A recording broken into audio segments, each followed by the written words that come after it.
അല്ലാഹു സുബ്ഹാനഹു വ തആല നമ്മുടെ പ്രാർത്ഥനകളൊക്കെ സ്വീകരിക്കുന്നുണ്ട്. എല്ലാ പ്രാർത്ഥനകളും സ്വീകരിക്കുന്നുണ്ട്. ഇവിടെ ആ പ്രാർത്ഥനകൾക്ക് ദുനിയാവിൽ വെച്ചിട്ട് തന്നെ അല്ലാഹു സുബ്ഹാനഹു വ തആല ഉത്തരം കൊടുക്കുന്നുണ്ട്.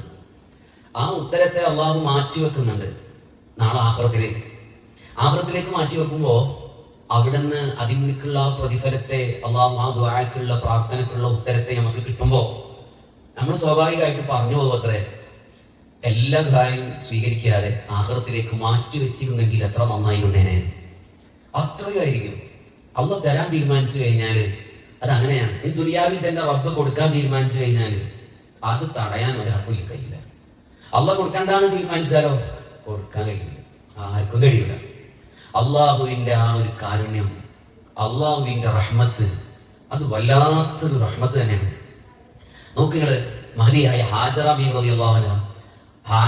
റളിയല്ലാഹു അൻഹ മഹാനായ ഇസ്മായിൽ അലൈഹിസ്സലാത്തു വസ്സലാം മകൻ അവിടുന്ന് വാവിട്ട് കരഞ്ഞപ്പോ വെള്ളം കിട്ടാതെ ആ മരുഭൂമിയിലൂടെ ഓടുന്ന സമയത്തൊക്കെ ഹാജറ ബീവിന്റെ മനസ്സ് അള്ളാഹുലേക്കാണ് കൽബ് കൊടുക്കുന്നത്.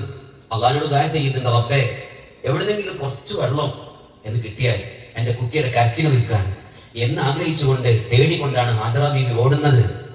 ആ ആ പ്രാർത്ഥനയിൽ മഹദിയായ ഹാജറ ബീവിക്ക് കൊടുത്ത ഉത്തരം നോക്കുങ്ങൾ ഇന്നും നിന്നിട്ടില്ല.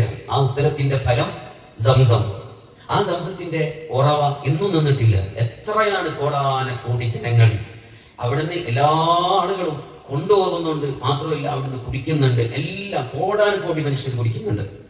അങ്ങനെ അള്ളാഹ് അതിനൊരു ഉത്തരം കൊടുത്ത നോക്കുങ്ങൾ.